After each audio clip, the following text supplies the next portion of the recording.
Le 2 novembre 2025, un événement inattendu a secoué le Burkina Faso.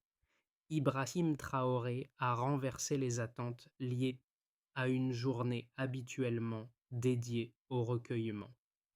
Au lieu de simples commémorations, il a injecté une promesse de rupture sociale, un choc radical dans un pays marqué par des traditions solides. Pourquoi ce discours, une simple déclaration dans une journée ordinaire, a-t-il provoqué une telle onde de choc dans toute la nation? Et si ce moment n'était qu'un prélude à un bouleversement durable et profond pour l'avenir du Burkina Faso? Le discours d'Ibrahim Traoré, prononcé ce jour-là, a profondément changé les attentes de la société burkinabé. Au lieu de simplement commémorer, il a fait le choix audacieux de souligner les inégalités persistantes, notamment en matière de violences faites aux femmes, et de promettre une transformation radicale. Cette rupture symbolique allait bien au-delà des simples mots. Elle annonçait une société nouvelle, plus égalitaire, où les voix longtemps étouffées commenceraient enfin à se faire entendre. Ce qui s'est joué ce 2 novembre 2025 ne se résume pas à un discours, mais à une déclaration de principe. Les enjeux sont colossaux. Redéfinir les rapports sociaux, déstabiliser un système patriarcal profondément enraciné et initier une révolution sociale dans un pays encore marqué par des traditions séculaires. Ibrahim Traoré ne se contente pas de dénoncer un passé oppressif, il lance un défi à toute une nation, l'appelant à la révision de ses fondements et à la refonte de ses valeurs collectives. Le poids de cette promesse soulève la question. Le Burkina Faso sera-t-il prêt à en payer le prix? Le discours Doros du 2 novembre 2025 a créé un tournant majeur dans l'histoire du Burkina Faso. Ce jour-là, Ibrahim Traoré a fait plus que de simples déclarations. Il a annoncé un changement radical en se concentrant sur la question des violences faites aux femmes, un problème longtemps ignoré. À une époque où le pays était encore marqué par des traditions patriarcales profondes, cette prise de parole a jeté une lumière nouvelle sur un sujet douloureux mais crucial. L'impact immédiat de ce discours a été impressionnant. Dans les heures qui ont suivi, les médias locaux, y compris les radios régionales, ont commencé à diffuser en boucle les extraits les plus percutants. Ce qui était censé être une simple commémoration a rapidement pris une tournure inattendue. Le pays a réagi de manière vigoureuse, particulièrement dans les zones rurales du Sahel où les violences de genre étaient souvent passées sous silence. Ce qui s'est joué ce jour-là dépasse largement le cadre d'une simple allocution présidentielle. Traoré a mis en lumière un système de violence structurelle enraciné dans des pratiques et des croyances anciennes, remettant en question les valeurs fondamentales qui régissaient la société burkinabé. Il a expliqué comment ces violences étaient le résultat d'un ensemble de mécanismes sociaux et culturels, et non de simples incidents isolés. Pour la première fois, une large part de la population a été confrontée à une réalité longtemps tue. Et la question posée était simple. Jusqu'où le Burkina Faso était-il prêt à aller pour éradiquer ces injustices? Ibrahim Traoré, ancien militaire devenu président dans un contexte de crise, est un leader atypique du Burkina Faso. Contrairement aux figures hadith politiques traditionnelles, son autorité repose sur une relation directe avec le peuple et une expérience de terrain. Ce n'est pas un politicien classique qui s'adresse à la nation, mais un homme profondément ancré dans la réalité de la société burkinabé. Le 2 novembre 2025, il n'a pas simplement dénoncé les injustices, il a ouvert la voie à un changement fondamental. Son discours a été bien plus qu'un simple message politique. Il a jeté les bases d'une transformation radicale. En faisant de la lutte contre les violences faites aux femmes un pilier central de son programme, il a montré une volonté de rompre avec un système qui avait longtemps été accepté mais qui a finalement révélé ses failles sous la pression de la crise. Cette prise de position a eu un effet immédiat sur la société burkinabé. Peu de temps après son allocution, des actions concrètes ont été entreprises dans différentes régions du pays. À Ouahigouya, des cercles de parole ont été organisés pour permettre aux jeunes filles de s'exprimer sur des sujets longtemps restés tabous, comme les violences domestiques et les mariages forcés. Ce geste, symbolique mais important, a montré que le message de Traoré avait trouvé un écho dans la jeunesse et qu'il était prêt à pousser à l'action. Le 2 novembre 2025, le discours d'Ibrahim Traoré a marqué un véritable tournant dans l'histoire contemporaine du Burkina Faso. Ce jour-là, ce qui aurait dû être une simple commémoration a pris des airs de révolution sociale. Traoré a posé un acte audacieux en abordant la question des violences faites aux femmes, un sujet longtemps ignoré et souvent tu dans les discussions publiques. Pour la première fois, un président a osé évoquer ces violences de manière directe, soulignant l'importance de les éradiquer comme élément clé du projet de transformation du pays. Ce discours n'a pas été un simple appel à l'action, mais une déclaration qui allait secouer les fondements même de la société burkinabé. Le pays a réagi rapidement à cette prise de position. Quelques heures après l'allocution, les médias, en particulier les radios régionales, ont consacré l'intégralité de leurs émissions aux paroles du président, un phénomène inédit dans un pays où les médias sont habituellement plus réservés. Ce qui est encore plus frappant, c'est que les extraits du discours ont été largement diffusés sur les réseaux sociaux et dans les communautés rurales du Sahel, des zones où les sujets liés aux violences faites aux femmes étaient souvent passés sous silence. Cette réaction a soulevé une question fondamentale. Pourquoi, après des années de silence, ce discours avait-il provoqué une telle onde de choc? La réponse à cette question réside dans la manière dont Traoré a abordé les choses. Plutôt que de se contenter de dénoncer un phénomène isolé, il a mis en lumière les mécanismes sous-jacents qui soutiennent la violence dans la société. Il a expliqué comment, au-delà des actes individuels, c'est un système plus large de valeurs patriarcales et de normes sociales qui alimentait cette violence. En agissant ainsi, Traoré a déstabilisé un ordre social qui semblait inaltérable et a lancé un appel au changement qui a trouvé une résonance profonde dans une population prête à écouter. Les premiers signes de cette transformation sont apparus rapidement. À Wahigouya, par exemple, des groupes de discussion ont été formés dans les écoles où des jeunes filles ont pu enfin prendre la parole sur des sujets qu'elles avaient toujours été forcées de taire. Cette initiative, bien que modeste, a marqué un premier pas vers une société plus ouverte et plus consciente des problèmes auxquels elle faisait face. Les changements n'ont pas tardé à se multiplier. Le lendemain du discours, des actions concrètes ont été entreprises pour répondre aux défis posés. Des centres de santé ont été ouverts et les ministères de l'Éducation et de la Santé ont annoncé des initiatives visant à soutenir les femmes et à améliorer les conditions de vie des Burkinabés. Mais ce n'était que le début. Ibrahim Traoré savait que ces réformes ne seraient pas faciles à mettre en œuvre, qu'elles susciteraient des résistances, notamment de la part de ceux qui défendent les traditions. Cependant, malgré les obstacles à venir, les signes de changement étaient déjà visibles. Le pays était à un carrefour.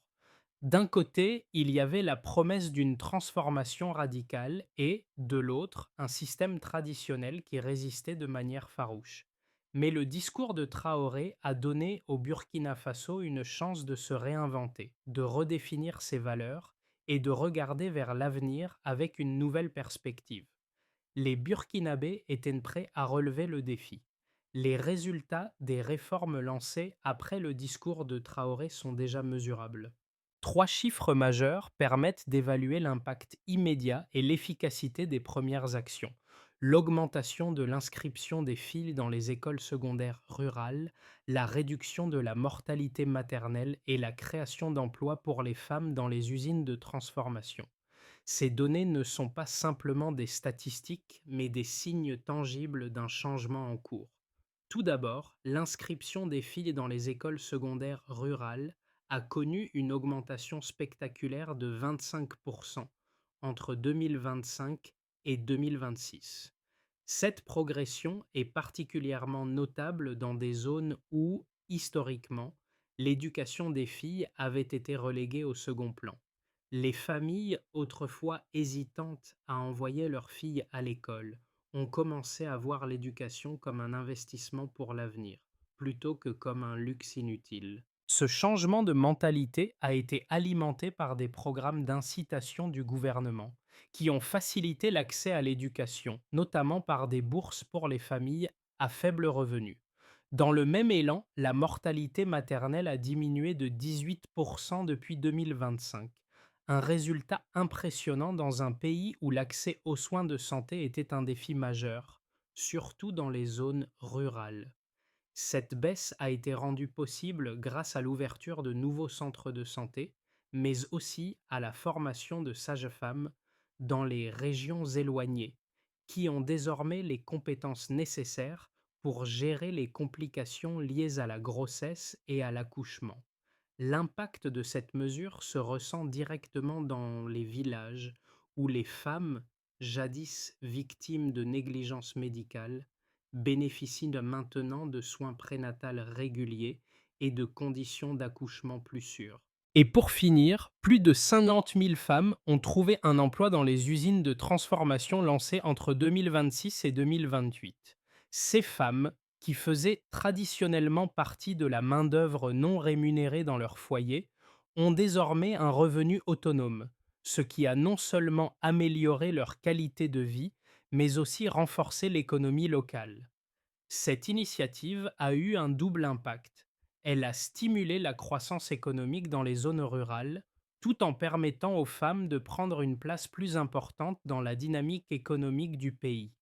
Ce phénomène a entraîné un changement profond dans les relations sociales et familiales, où les femmes sont désormais considérées comme des agents économiques à part entière. Ces trois chiffres ne sont que le début. Derrière ces statistiques se cachent des histoires individuelles de femmes et d'enfants dont la vie s'est améliorée grâce aux réformes. Cependant, ces progrès ne font que commencer.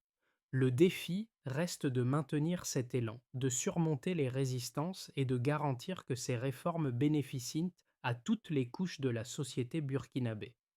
Les réformes initiées par Ibrahim Traoré suscitent des réactions contrastées au sein de la société burkinabé.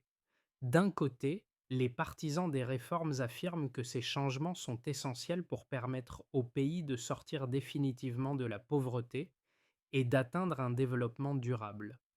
Selon eux, investir dans l'égalité des sexes et dans l'autonomisation des femmes est une condition sine qua non pour qu'un pays puisse réellement prospérer. Les réformes éducatives, la réduction de la mortalité maternelle et la création de milliers d'emplois féminins sont des signes clairs que l'action de Traoré porte déjà ses fruits. L'augmentation de 25% du taux de scolarisation des filles, la baisse de la mortalité maternelle et la création d'emplois sont des résultats impressionnants qui témoignent de l'efficacité des politiques mises en place. Pour ses partisans, la transformation du Burkina Faso est en marche et ne doit pas être freinée. Cependant, l'opposition conservatrice met en avant un argument de taille: les réformes risquent de provoquer une rupture trop rapide avec les traditions du pays, créant ainsi des tensions sociales profondes. Les les défenseurs de cette position soulignent que de nombreuses régions du Burkina Faso sont encore très attachées à des valeurs et des pratiques traditionnelles, notamment en ce qui concerne les rôles sociaux des femmes. L'introduction rapide de l'égalité des sexes dans des sociétés où les rôles traditionnels sont bien ancrés peut être perçue comme une déstabilisation. Dans ces communautés, les réformes risquent de provoquer un rejet, voire une résistance active. En outre, certains chefs coutumiers et responsables religieux s'opposent à ces changements, craignant qu'ils ne portent atteinte à l'ordre social et à la stabilité du pays. Le défi pour Ibrahim Traoré est donc de naviguer entre ces deux perspectives opposées. D'un côté, il doit répondre aux besoins immédiats des femmes et de la jeunesse en matière d'éducation, de santé et d'emploi, tout en veillant à ne pas aliéner les secteurs conservateurs de la société. De l'autre, il doit préparer le terrain pour un changement progressif qui permette à chaque communauté de trouver sa place dans cette nouvelle société. Le modèle proposé par Traoré ne doit pas être une rupture brutale, mais plutôt un processus graduel et inclusif qui intègre les valeurs traditionnelles tout en ouvrant la voie à une modernisation nécessaire.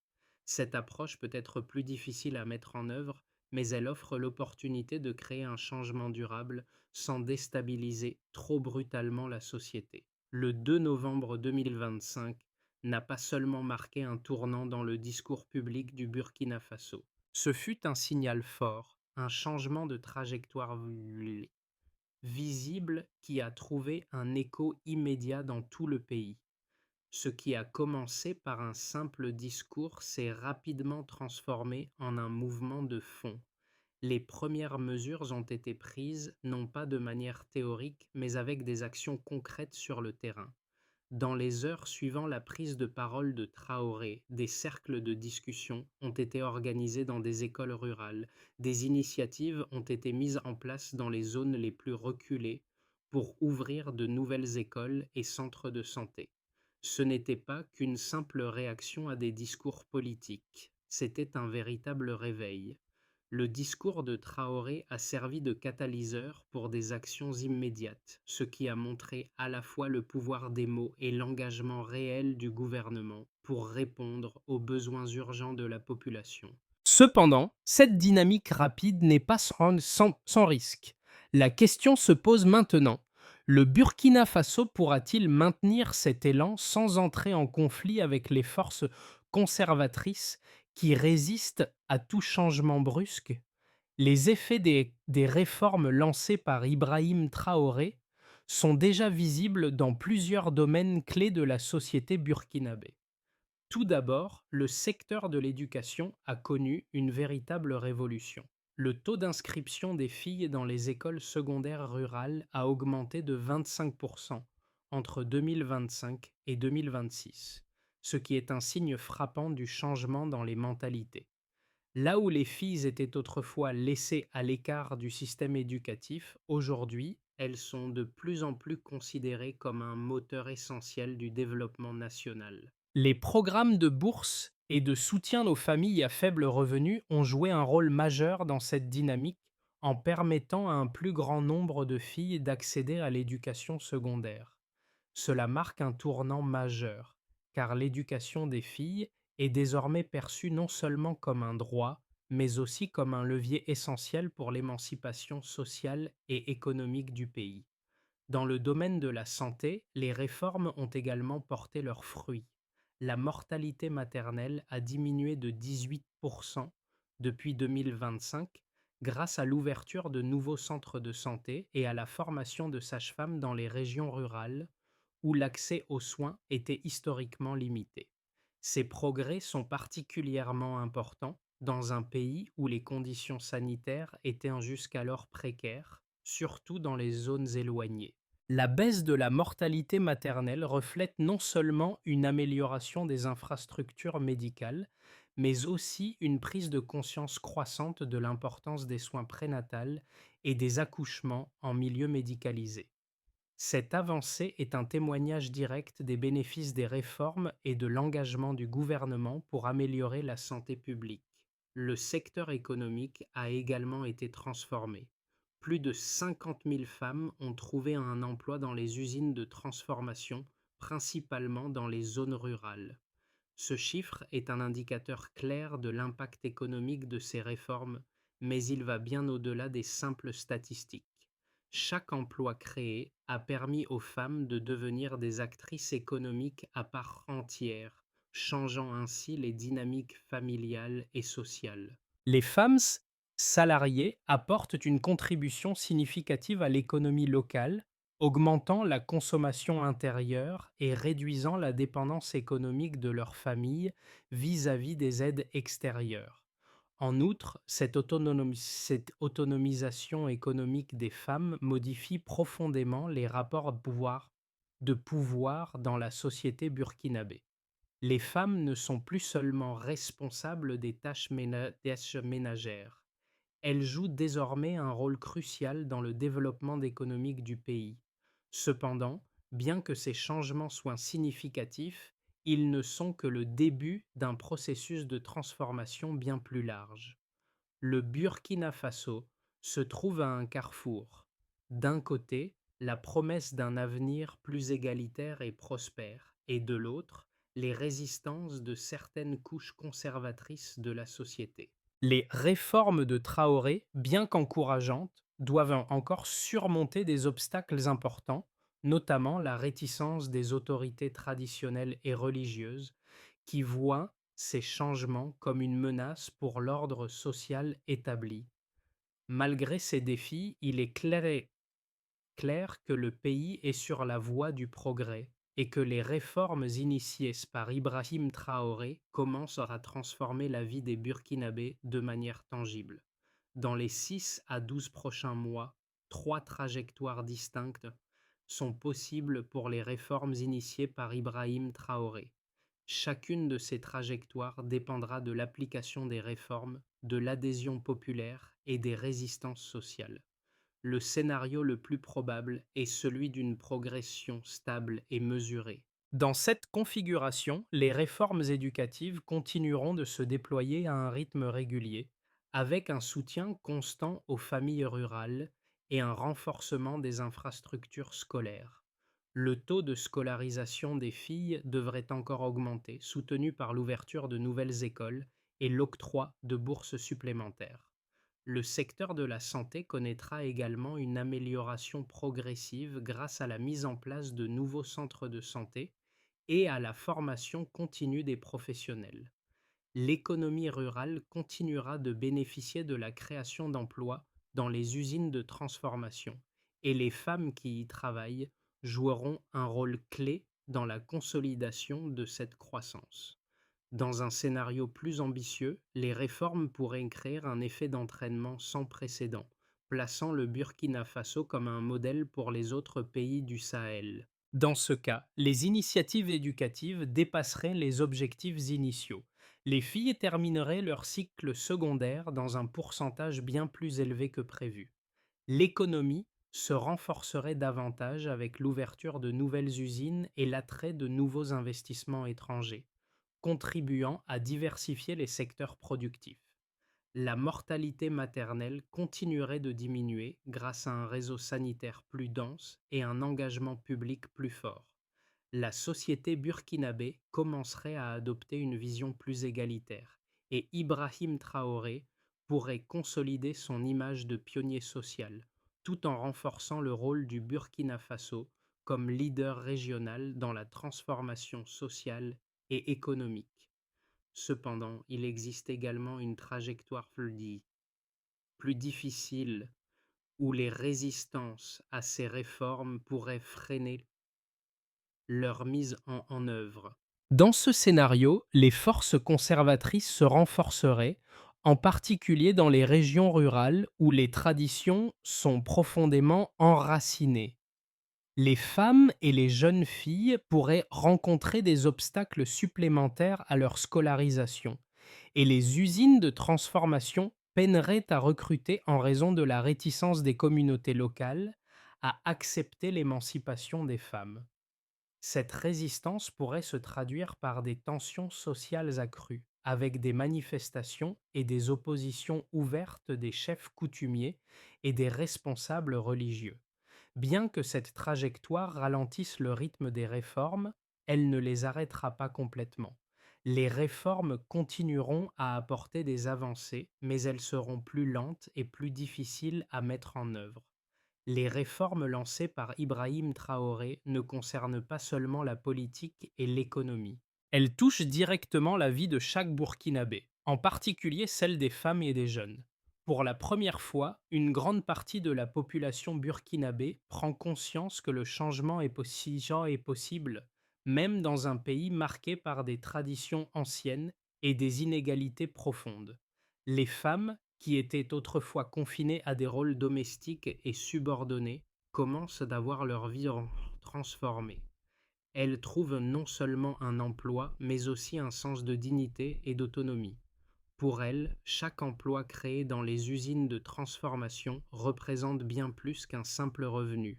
C'est une chance de prendre part à l'édification d'un pays nouveau. Ce changement commence à résonner dans les foyers, où les femmes jouent désormais un rôle de plus en plus central dans la gestion des finances familiales et dans la prise de décision.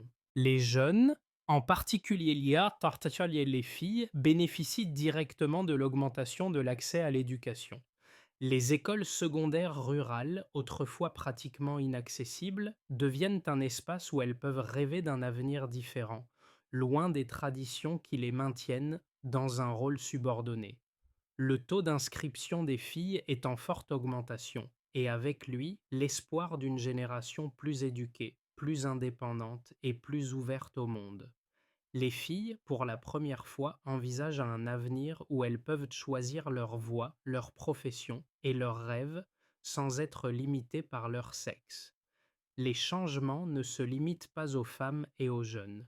Les familles rurales, où les rôles traditionnels étaient bien ancrés, commencent à voir les avantages d'une société plus égalitaire. Les hommes, loin de se sentir menacés par ces changements, commencent à comprendre que l'émancipation des femmes ne diminue pas leur propre statut, mais enrichit la société dans son ensemble.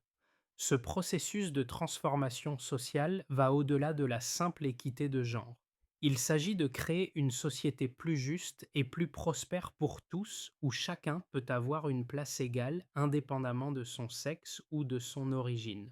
Pour que les réformes initiées par Ibrahim Traoré aient un impact durable, il est essentiel de mettre en place un plan d'action structuré, mesurable et inclusif. Le pays doit continuer à renforcer les secteurs clés de l'éducation, de la santé et de l'économie, en particulier dans les régions rurales où les besoins sont les plus urgents. La première priorité doit être l'extension de l'accès à l'éducation secondaire pour les filles, en particulier dans les zones rurales. Cela nécessite non seulement l'ouverture de nouvelles écoles, mais aussi un soutien financier accru sous forme de bourses pour les familles les plus vulnérables. Il est également important d'améliorer la qualité de l'enseignement avec des programmes de formation pour les enseignants et une révision des programmes scolaires afin d'encourager l'égalité des sexes et la participation des filles. Dans le domaine de la santé, les efforts doivent être poursuivis pour améliorer l'accès aux soins prénatals et aux accouchements dans des conditions sûres. L'ouverture de nouveaux centres de santé est un bon début, mais ces infrastructures doivent être pérennisées et renforcées. Cela inclut la formation continue du personnel médical, en particulier des sages-femmes, et la distribution régulière de médicaments et d'équipements essentiels. Parallèlement, des efforts doivent être faits pour soutenir l'autonomisation économique des femmes. Le programme de création d'emplois dans les usines de transformation doit être étendu, en garantissant que les femmes aient accès à des opportunités professionnelles dans divers secteurs économiques. Cela inclut des programmes de formation professionnelle et de leadership, ainsi que l'accès à des microcrédits pour soutenir les entrepreneuses locales. Et pour finir, il est essentiel de renforcer le dialogue entre les autorités locales, les citoyens et les organisations de la société civile. Des comités communautaires mixtes devraient être formés pour suivre l'application des réformes et identifier les obstacles rencontrés par les populations locales. Ce dialogue permettra de garantir que les réformes répondent aux réalités du terrain et sont mises en œuvre de manière inclusive et équitable. Le discours d'Ibrahim Traoré, prononcé ce 2 novembre 2025, ne se limitait pas à des paroles politiques. Ce fut un appel à la transformation, un moment clé où l'avenir du Burkina Faso a commencé à se dessiner sous une nouvelle lumière. Ce discours, d'abord perçu comme une rupture, a rapidement évolué en un mouvement porteur de promesses pour une nation prête à changer. Pour les Burkinabés, ce n'était pas juste un discours présidentiel, mais un message d'espoir, de dignité retrouvée et de possibilités nouvelles. Tout au long de ce processus, Ibrahim Traoré est devenu bien plus qu'un président. Il est désormais un catalyseur du changement, un leader qui incarne les aspirations profondes d'une population qui rêve d'un avenir plus égalitaire et plus prospère. À travers ses actions, il a inspiré une génération prête à se battre pour ses droits et à redéfinir son destin collectif. Le Burkina Faso n'est pas encore arrivé à destination, mais les premiers pas vers une société plus juste ont été faits. Les réformes, bien que récentes, ont déjà semé les graines d'une transformation profonde. Ibrahim Traoré a ouvert une porte que plus personne ne pourra fermer, celle d'une société où chaque individu, indépendamment de son sexe ou de son statut social, peut aspirer à une vie digne et égalitaire. Le changement en cours au Burkina Faso n'est pas le fruit d'un seul discours, mais d'un mouvement collectif qui englobe chaque citoyen, chaque famille et chaque communauté. Ibrahim Traoré a ouvert la voie, mais pour que cette transformation soit véritablement durable, chacun d'entre nous doit s'engager à son tour. Le Burkina Faso a besoin de votre soutien pour continuer à avancer vers un avenir plus égalitaire et plus prospère.